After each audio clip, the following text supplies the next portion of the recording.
Blood sizzled on the cold steel floor as the alien commander's blade clattered beside her. The audience of insected guards clicked in shock, mandibles twitching with disbelief. She stood in the center of the arena, barefoot, unarmed, her human skin smeared in enemy blood, her eyes burning brighter than the twin suns above. Disarm the human, they had said. They thought it meant victory, but they didn't know her hands had broken bones before, that her fists told stories no alien could translate, that she had learned to kill without steel long before she learned to love. 10 minutes ago, they had marched her into the gladiator pit of Varkon 6, wrists bound, collar locked with neurostatic restraints, and tossed her an alien blade like she was a joke to be watched before the real fights began. She never touched the blade. Instead, she smiled. A human smile. A terrifying, teeth-baring, war-bred expression that no Varkonian interpreter could explain. They only knew it as the last thing seen before dying. The first to charge her had wings, fluttering fast, agile. It died with its windpipe crushed by her bare forearm. The second tried to slice her from behind. It got its arm dislocated, then used to beat its own skull in. By the fifth opponent, the crowd had gone silent. Now, there were only 3 left, and they hesitated. Aliens, born of war, born to kill, paused, because her hands, human and calloused, had become mythic.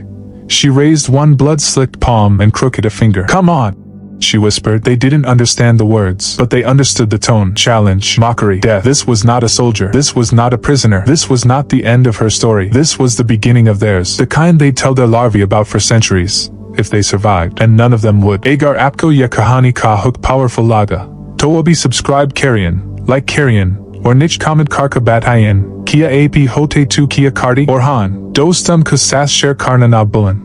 Kyunk HFY kufans kuliya ya kahani ek wild ride hon wali high. They called her Specimen Zeta. No name, no rank, no memory of her unit. The Varkonians had captured her during the siege of Colony B-17 on the edge of the Gliese frontier. Humans were considered primitives in this galaxy-spanning empire, useful for manual labor, expendable in the pits, too emotional for true military precision. They underestimated emotion, especially rage.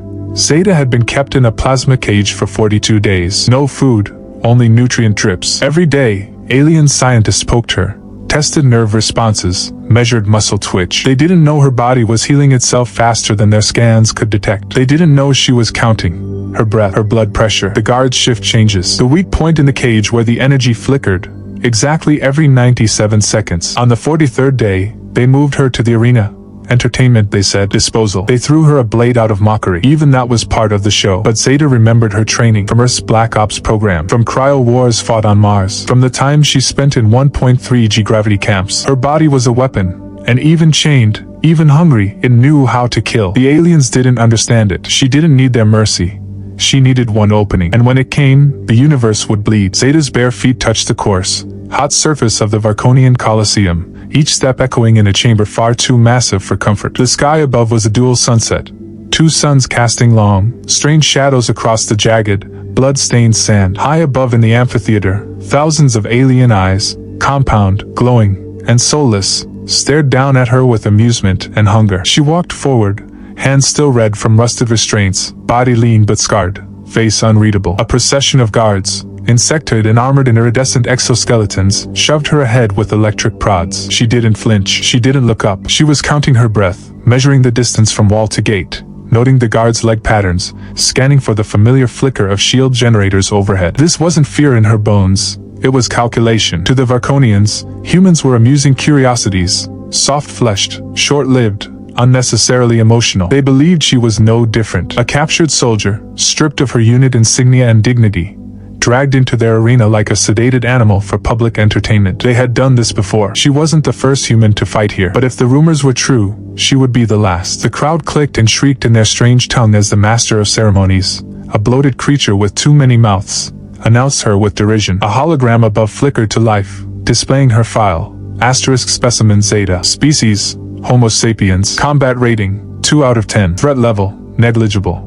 Asterisk a thin, curved blade was thrown at her feet, alien in shape but clearly a weapon. The gesture drew laughter from the audience, who expected her to fumble, to grasp it clumsily like an untrained savage. Zeta looked down at the weapon without bending. Then she looked up, not at the crowd, but at the guards along the perimeter, their posture relaxed, their attention lazy. She didn't reach for the blade. Instead, she stepped over it, letting it rest untouched in the sand like an insult she refused to acknowledge. The laughter faltered slightly, confusion rippling through the crowd. No one had done that before, not even the desperate ones. One of the guards tilted its head, antenna twitching. Zeta finally raised her eyes, locking onto the nearest camera drone floating above her. Her expression was unreadable. Not fear, not pride, just focus. She cracked her knuckles slowly, deliberately, and then raised her hands, not in surrender, but in invitation. Let them come. Let them believe she was unarmed. Let them think this was entertainment. She had been forged in war zones far worse than this. She had buried comrades with her bare hands and broken stronger things than Varkonian armor. They had disarmed her, yes, but they didn't understand what they'd left her with. Rage, training, and hands far more dangerous than any weapon. The gate across the arena hissed open with a burst of cold steam, and from the shadows emerged her first opponent, a towering Varkonian drone, plated in chitinous armor, its limbs jointed like a mantis and armed with twin plasma daggers that hummed with lethal energy. The crowd erupted in shrieks and clicking laughter, anticipating a swift, one-sided execution. Zeta stood her ground, unarmed, eyes locked onto the creature's movements. She didn't move as it circled her, blades weaving through the air like dancers, testing her reaction time. It lunged without warning, a blur of claws and humming steel, but Zeta had seen faster things on Earth: missiles, debris, and betrayal. She slipped under the swing, her body low and coiled like a spring, and struck. Not a punch, not a wild brawl, but a targeted jab. 2 fingers into the soft gap just below the creature's neck plating, where the pulsating nerves met the spine. The drone froze mid-motion, a high-pitched screech escaping its throat as its limbs spasmed. Zeta didn't stop. She stepped behind it, wrapped one arm around its midsection, the other hand pressing firmly beneath its mandibular ridge, and twisted, a surgical rotation that snapped the spine with a wet, cracking pop. The creature fell limp, its weapons clattering harmlessly to the ground, dead before it even knew what she was. Zeta let the body drop and stepped back, chest rising and falling steadily, like she had just completed a warm-up. Blood, deep blue and thick, oozed across the arena floor, steaming slightly as it met the sand. For a heartbeat, the arena was silent. No cheering, no laughter, no taunts. Only thousands of alien eyes, suddenly wide with confusion and disbelief. Their amusement drained into something colder, something sharper. Fear. This wasn't supposed to happen. The human wasn't supposed to know Varkonian anatomy. She wasn't supposed to move like that. She wasn't supposed to win. Yet there she stood, untouched, her expression unchanged, blood dripping from her knuckles as if it belonged there. The crowd began to murmur, clicks turning sharp, uneasy. Even the announcer hesitated before initiating the next command. Zeta looked up at the stands and tilted her head just slightly, her lips forming a small, humorless smile. She wasn't done, not by a long shot. And now, for the first time, the Varkonians realized they might not be watching a show, they might be watching a rebellion begin, one bare hand at a time. The blue blood of the fallen Varkonians still stained her fingers as Zeta stood alone in the arena, her muscles tense, heart steady, not fast, not panicked, just alive in the most clinical, predatory sense. And then, as the next gate began to hiss, she closed her eyes for half a second, and the flashbacks came like electricity down a live wire. Not like memories, like scars that remembered for her. She was 17 the first time the Earth Defense Command had shaved her head and thrown her into the gravity trenches of Fort Ares, a training base buried beneath the Martian crust. Gravity was set to 1.3 G there, just enough to exhaust you but not enough to kill you. Every step hurt. That was the point. Pain is proof, the drill instructors would shout, that the universe still notices you're alive. Half of her unit washed out in the first week. 2 died in the second. She remembered those faces. Remembered not crying when they were zipped up in black, heat-sealed bags. The instructors beat compassion out of them early. Not because they hated them, but because they needed killers, not mourners. In the cold months of training, they taught her how to break bones using only 3 fingers, how to detect weak cartilage through gloves, how to make an improvised explosive out of a helmet battery, chewing gum, and a metal ration spoon. They taught her how to hold her breath in a vacuum, how to kill a man without a sound in a pressurized corridor. But more than that, they taught her how to survive without needing anything but her own instincts. That survival was not the absence of death. It was the choice to reject it again and again. She remembered the resistance testing. After Earth fell under orbital bombardment, the military fractured, and only splinters remained, Zeta among them. She was selected for covert redeployment, under the name Operation Blind Fire. The mission, to embed with underground rebels on off-world colonies and strike back against the Varkonian occupation. Her conditioning took her to the edge of herself. Chemical stims that fried sleep cycles, physical trials that left her bleeding, psychological stress chambers where time lost all meaning. They put her in rooms with crying children and recorded how long it took her to choose between mercy and obedience. She never cried. Not once. Not even when they made her kill. Especially not then. Once, she was dropped into a polar wasteland moon with no supplies. Just a knife and a location 30 kilometers away. Temperatures fell to -80. She passed out twice from hypothermia. She still got to the evac point on time. She remembered dragging a wounded teammate through a frozen canyon, her own legs shredded by microshards, using her belt and torn sleeves to keep him alive. He died 3 days later. She still carried his dog tag. Another flash. The corridors of the Arcos 3 station, where she watched Varkonian soldiers slaughter civilians during the failed uprising. She had one weapon, a collapsed pipe. She took out 3 of them before they realized she wasn't fleeing. She wasn't running. She was baiting them. She lured them into the fuel conduit and detonated it. Woke up 20 hours later in a med bay with second-degree burns, her hair gone, ribs cracked. The doctor said she was lucky. She'd only smiled and said, "Not lucky, just stubborn." But the strongest flashback, the one that lived just beneath her skin, was from the first time she was captured. The Varkonians had taken her unit prisoner after a sabotage run near Gliese 581G. They executed the others. She watched them do it. Bound, gagged, helpless. They had saved her for study, for sport. She spent 18 days in a cell where time was marked only by the dripping of fluid from a leaking pipe. No sound, no sunlight, just the distant rumble of engines and the stink of recycled air. On the 19th day, she bit through her own wrist strap, dislocated her thumb to slip the joint, and garrowed the nearest guard with a fiber optic cable stripped from the wall. She didn't even know where she was when she escaped. She didn't care. She just ran until it hurt, then ran more. Those moments weren't just memories. They were the furnace that had forged her. She hadn't been born into war. She had been shaped by it, reshaped again and again until what emerged was no longer just a soldier. She was something colder, something quieter, something more patient. She knew that brute strength would fail. She knew that emotion was a luxury. What kept her alive wasn't anger or revenge. It was clarity, a sharp, clear purpose, to survive, to fight, and to make them all remember that humanity, when pushed, did not break. It adapted, it endured, and eventually, it struck back. In the present, her fingers twitched with phantom memory, the grip of the knife she once carried, the tension of impact training, the sickening crunch of bone under pressure. Another Varkonian entered the arena, this one faster, 2 blades, armored forearms, eyes glowing with synthetic rage. The crowd roared again, trying to drown out their own unease. Zeta didn't move. Not yet. She had seen this before. The overconfidence, the theatrical aggression, the assumption that because she was small, soft, human, she was prey. But Zeta had hunted things far worse than Varkonians. She took one step forward, calm, measured. The second step echoed like a countdown. Her mind was no longer in the arena. It was back in a Martian trench, in a training chamber, in a burning hallway full of bodies and fire. She wasn't just reacting. She was calculating, dissecting, remembering every movement, every flaw. And as the alien lunged, screaming, both blades flashing toward her throat, Zeta slipped beneath it like water, her elbow driving up into the armpit joint, her heel hooking behind its knee. It staggered. She shifted, turned, grabbed its lower jaw, and ripped. The sound was hideous. The body dropped, twitching, gurgling. The crowd fell silent again. Another breath, another death, another piece of her past woven into the moment. Zeta didn't smile. She never did. But inside her, something colder than vengeance had begun to rise. They thought they were watching a human fight for her life. They were wrong. They were watching a ghost return from the grave, trained by war, tested by loss, and reforged as something that didn't need weapons to kill. Something that was the weapon. The next wave came without warning. 3 alien gladiators, each from a different species, each genetically bred for combat and theatrics. The Varkonian crowd had grown restless, their confusion sharpening into anger,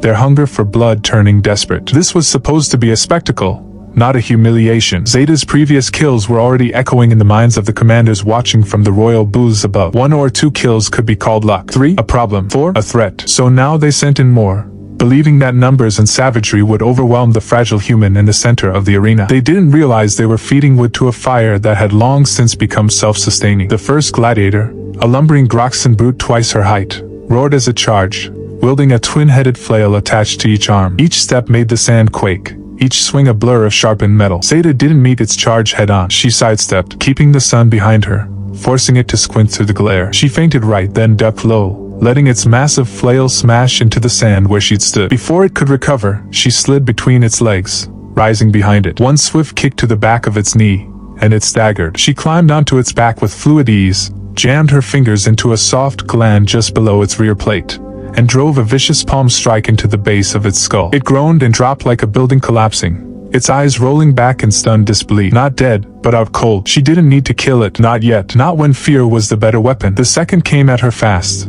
A slithering, scaled creature with 4 arms, moving with a predator's grace and surgical precision. This one was different, smart, trained. Its movements were tight, It stands perfect. Zeta knew a professional when she saw one. They circled for a moment in tense silence, and then it struck, launching itself through the air in a series of coiled leaps. Zeta stayed calm, analyzing patterns in the flicks of its claws, the muscle tension in its tail. Timing was everything. At the last second, she dropped to her back, kicked up a cloud of sand with her heels, and twisted her body into a roll that used the creature's own weight against it. The sand blinded it for half a second, but it was enough. She seized one of its lower arms mid-swing and snapped it cleanly at the joint. It screamed, a horrible, wet screech, and in the same motion she rolled onto its back, jabbed her knee into its spine, and choked it unconscious using its own tail. The third, however, didn't charge. It hovered. This one had a gravity pack, Varkonian tech, stolen or awarded. Zeta didn't care. Its body was lean and covered in jet-black exo-armor that shimmered faintly under the twin suns. It watched her, studied her, slowly circling above like a vulture waiting for its meal to weaken. But Zeta wasn't weakening. She was calibrating, watching the soft flickers of the gravity pack's output, noting the timing of its boosts,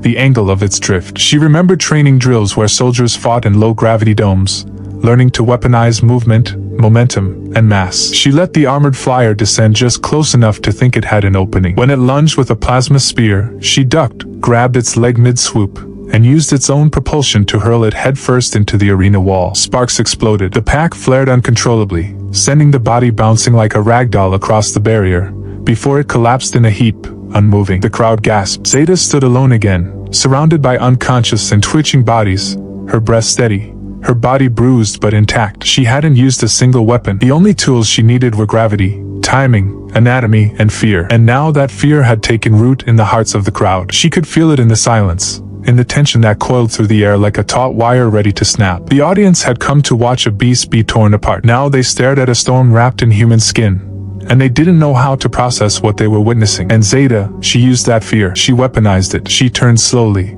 deliberately making eye contact with the guards stationed along the walls. She noted how their grips on their shock rifles had tightened, how some had stepped back. She knelt and dipped her fingers in the blue-black blood pooling beneath the Groxon's body, then smeared it across her face like war paint, one streak under each eye, one across her mouth like a savage grin. It wasn't for intimidation. It was to remind them what they had created. Not a fighter, not a subject, a symbol, something feral and focused, something that didn't die quietly. In her periphery, she caught movement, a drone camera hovering closer, likely for a close-up broadcast to Varkonian systems. She stepped toward it, calm and measured, and stared into its lens. For a moment, just a breath, she saw her own reflection, blood-streaked, eyes sharp, hair matted to her skull, posture upright. Not a prisoner, not prey, a message. She lifted her hand slowly and pointed at the lens, then curled her fingers inwards with deliberate intent. A gesture not known to Varkonians but universally understood by humans. You're next. It wasn't a threat. It was a promise. Behind her, the gates slammed shut again, leaving silence to fall like a hammer across the arena. The crowd didn't cheer. They didn't chant. They watched, frozen, processing. This wasn't a show anymore. This was something else. Something that didn't belong in their gladiator traditions or their entertainment archives. Zeta turned back to the center of the arena and waited. Blood dried on her hands. Muscles ached beneath her skin, but her stance remained ready. Poised. She was buying time now, calculating her next escape route. Every kill a breadcrumb on the path to freedom. She knew more would come. Stronger ones, smarter ones, maybe even machines. That was fine. She didn't need to win every fight. She just needed the Varkonians to understand one thing before they sent in the next wave. That humans didn't need weapons to kill monsters. They only needed a reason. High above the arena, in a crystal-paneled chamber suspended by anti-gravity pylons, the Varkonian elites sat in a semicircle of translucent thrones, their silken robes pulsing with bioluminescent threads of status and lineage. The chamber reeked of floral narcotics and sterilized power, and yet, for the first time in decades, there was unease in the air thick enough to curdle the breath. Holograms floated mid-air, replaying Zeta's brutal takedowns from multiple angles, slow-motion views of her hands snapping joints, her evasive maneuvers, her manipulation of gravity, and most disturbingly, the look in her eyes. That was what unsettled them the most. Not the strength, not the efficiency, but the calm. The terrifying calm of a predator who had nothing left to lose and no desire to make peace. Overseer Draxel, High Curator of Genetic Pacification Programs, clicked his mandibles nervously. This specimen is anomalous. Her combat aptitude was rank negligible. We have documentation. She was broken. She was compliant. His voice trembled beneath the polished accent of authority. This should not be possible. General Threx, clad in armor plated with war trophies from fallen colonies, slammed one clawed fist against the table's edge. Your pacification records mean nothing. You broke her body, not her mind. You didn't disarm her. You taught her what pain is and then expected her to forget it. What we are witnessing is not just resilience. This is something else. Across from him, Diplomat Zrel, her gossamer wings folded tightly in concern, narrowed her compound eyes. Then we must ask ourselves, is this what humanity is? Or is she simply a mutation? An outlier? She turned toward the others, her voice gaining force. If she is 1 in 1,000, then perhaps we continue with the system. But if she is one of many, then we must reconsider everything. Enslaving a species capable of this is like trying to hold fire in our hands. A murmur rippled through the chamber. One of the young advisors leaned forward, tapping his data spike into the communal interface. There are reports, he said cautiously, of other humans showing similar resistance traits in different sectors. Sabotage cells, guerrilla survivors, resistance fighters with high kill ratios despite poor equipment. Always underestimated, always escalating beyond predicted limits. They adapt faster than we can respond. Evolutionary desperation. Another elder grunted. Cornered animals always fight harder. No. Threx growled. Not animals, soldiers, strategists. This one, Zeta, she used tactics. She baited her opponents. She predicted their strikes, manipulated the environment. That's not desperation. That's intelligence and vengeance. A long silence followed. The ambient lights dimmed slightly as the planetary cycle shifted, casting the chamber in dusky violet hues. The High Monarch, Lady Zenthra, ancient and nearly motionless in her throne of shifting bone glass, finally stirred. Her voice, though soft, sliced through the room like a plasma blade. You speak of danger, but I see an opportunity. A weapon honed through agony. Why destroy what could be harnessed? Zrel turned to her sharply. Harnessed, my lady? If even one like her can destabilize our dominion with nothing but her hands, what happens if more of them resist? What happens if they unify? They won't, Draxel said quickly, seizing the chance to sound confident. Humans are fractured. They've always been tribal. They fight among themselves. Their empires last barely centuries. They lack the vision of eternal obedience. Threx barked a bitter laugh, and yet here she is, dragging corpses through our holy arena like a myth come to life. Do you think she needed an empire to become this dangerous? She needed loss, and we gave it to her. The data advisor cleared his throat. There is chatter in the lower levels of the civilian network. The broadcasts from the arena have spread to the outer colonies. Even with suppression, images of the humans' defiance are circulating. Some are calling her the Ember, a flame that refuses to be extinguished. The name lingered in the air like a contagion. Zrel's wings unfurled slowly. Symbols are more dangerous than weapons. We can crush a rebellion, but we cannot silence an idea once it takes root. The chamber tilted into argument, voices rising like opposing tides. One faction demanded immediate execution, calling her an abomination that must be neutralized before her defiance became contagious. Another, intrigued by her potential, argued for containment and study, suggesting she could be reverse-engineered into a prototype, a weaponized human mind shackled for imperial warfare. A few voices, hesitant but growing louder, proposed something previously unthinkable: the complete withdrawal from human enslavement programs, a quiet severance. Declare them too unstable, too volatile, not worth the risk. Lady Zenthra remained still, her long fingers draped over the arms of her throne, her many eyes glowing dimly. Fear makes us weak, she said finally, but wisdom makes us survive. This human has shown us that our assumptions are no longer safe. We must evolve faster than them, or fall to them. Her words hung like a death sentence. We will study her, she continued, but we will do so in silence. No more public displays, no more arena broadcasts. Shut down the blood sport. Quarantine all surviving footage. Let the myth die before it becomes religion. And the human herself? Asked Threx. Zenthra's gaze narrowed. Put her in the vault, the deep one. Isolation. No sound, no light, no contact. Let her scream into the void until she forgets what she is. She won't forget. Zrel murmured. I know. Zenthra replied. That is why we're afraid. Below them, in the cold belly of the Colosseum, Zeta was already being dragged through reinforced corridors, her body limp but conscious, her face bloodied but expressionless. She didn't struggle. She didn't speak. But inside, behind her dull gaze, the calculations never stopped. Every hallway measured, every guard memorized, every sound cataloged. She knew the fear had reached them. She could smell it, taste it, and in that fear there was hope. Because the moment your enemy starts debating your existence, you've already won the first war. In the dim cells of mining colonies, slave ships, and forced labor camps scattered across the Varkonian territories, flickers of forbidden broadcasts crackled through smuggled tech, pirated frequencies, and stolen data ports. Grainy footage, half-scrambled and distorted by firewall static, showed the same impossible thing. A human woman, alone in a coliseum, surrounded by towering alien gladiators, fighting with nothing but her bare hands, and winning. Her name was unknown to most, but the image was unforgettable. A blood-streaked face smeared with the war paint of her enemies. A gesture made to a drone camera. A curled finger. a challenge. It spread like wildfire through the underground networks that connected enslaved human minds still clinging to scraps of identity. And with it came something rarer than gold, rarer than food: hope. In a fuel refinery orbiting Jax 3, a mechanic named Aaron watched a replay on a cracked wrist console, hidden beneath layers of grease-soaked tarp. He was supposed to be repairing coolant valves. Instead, he froze as the woman on the screen dodged, struck, and subdued a beast 3 times her size. His breath caught. Around him, others gathered silently. Miners with broken fingers, cooks with burned scars, ex-soldiers hiding among the laborers. They watched not with awe, but with recognition. She moved like one of them, like someone who had tasted the boot of the enemy and spat out the mud with teeth still intact. In the agricultural domes of Turin's Hollow, a teenage girl who had never seen Earth but grew up hearing her grandmother's stories of resistance sat huddled in a ventilation shaft, tears rolling down her cheeks as she watched the final clip. The human didn't speak. She didn't need to. Her every motion screamed, "You are not broken." The girl's fists clenched. For the first time in her life,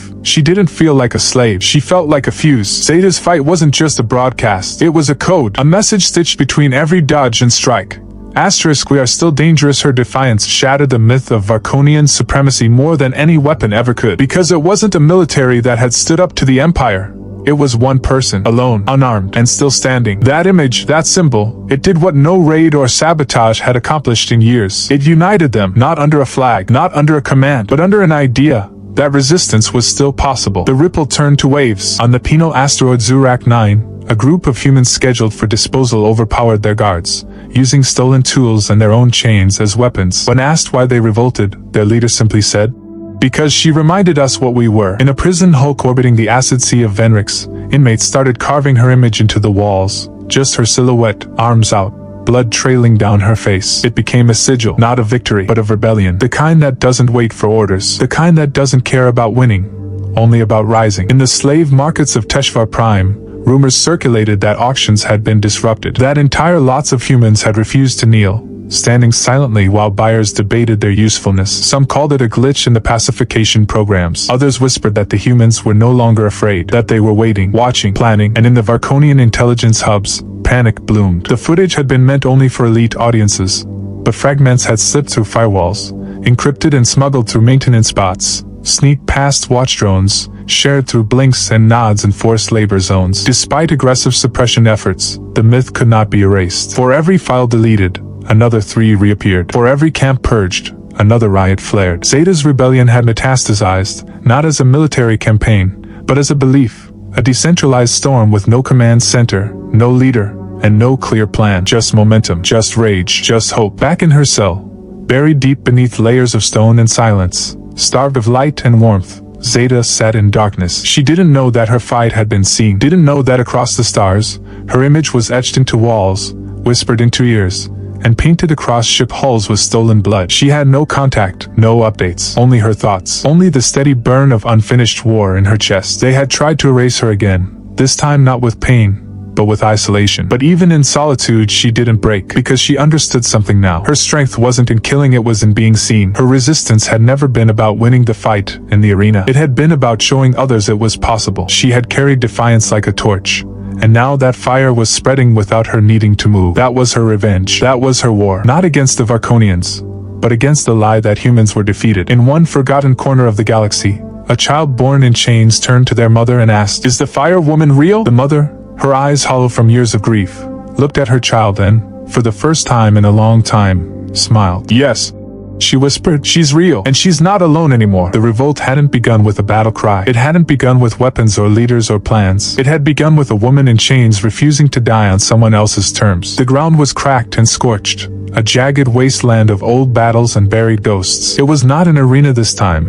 No cheering crowd, no lights, no spectacle. Just the broken surface of a forgotten moon, silent and hostile. The sky above churned with the red storm winds of the system's dying sun. And in that blood-hued light, Zeta stood alone, stripped of armor, stripped of tools, stripped of everything but her breath and her will. Across from her loomed the Varkonian warlord Karzul, not a gladiator, but a weapon crafted by imperial science. Towering, six-limbed, a fusion of brute strength and artificial enhancement. His muscles twitched with chemical precision. His exoskeleton had been plated in heat-forged alloy. His mind had been emptied of doubt, fear, empathy. What remained was a predator, a creature bred for extinction events. And Zeta? She was just a human, but she had something he didn't. Memory. She rolled her shoulders as the wind kicked dust into her face. Her fingers opened and closed, adjusting to the air, feeling the planet's gravity, listening to the way it pulled on her spine. Every terrain had its rhythm, every battlefield its song, and Zeta had danced to many. She remembered the ice trenches of Europa 6, where movement meant life and stillness meant frostbite. She remembered the jungle moons where screams echoed too long, and she remembered the silence of Black Ops tunnels where even heartbeats felt like betrayal. Those memories were her armor now, her weapons. She didn't need a blade. Karzel struck first, a blur of armored limbs and roaring force. A fist like a battering ram came for her head, but she was already ducking, sliding under, her bare foot finding purchase in the cracked rock, using the warlord's momentum against him. He spun too wide, perfect. She struck the nerve cluster behind his third joint, just under the armor seam. A flash of pain flickered across his otherwise unreadable face. Good, he could feel. He recovered fast. Faster than any creature his size should. The enhancements were working, but so was her instinct. She dodged again, rolled to the side, baited him with a stumble. And when he lunged to finish her, she used his own weight to bring him down. The ground quaked as he fell,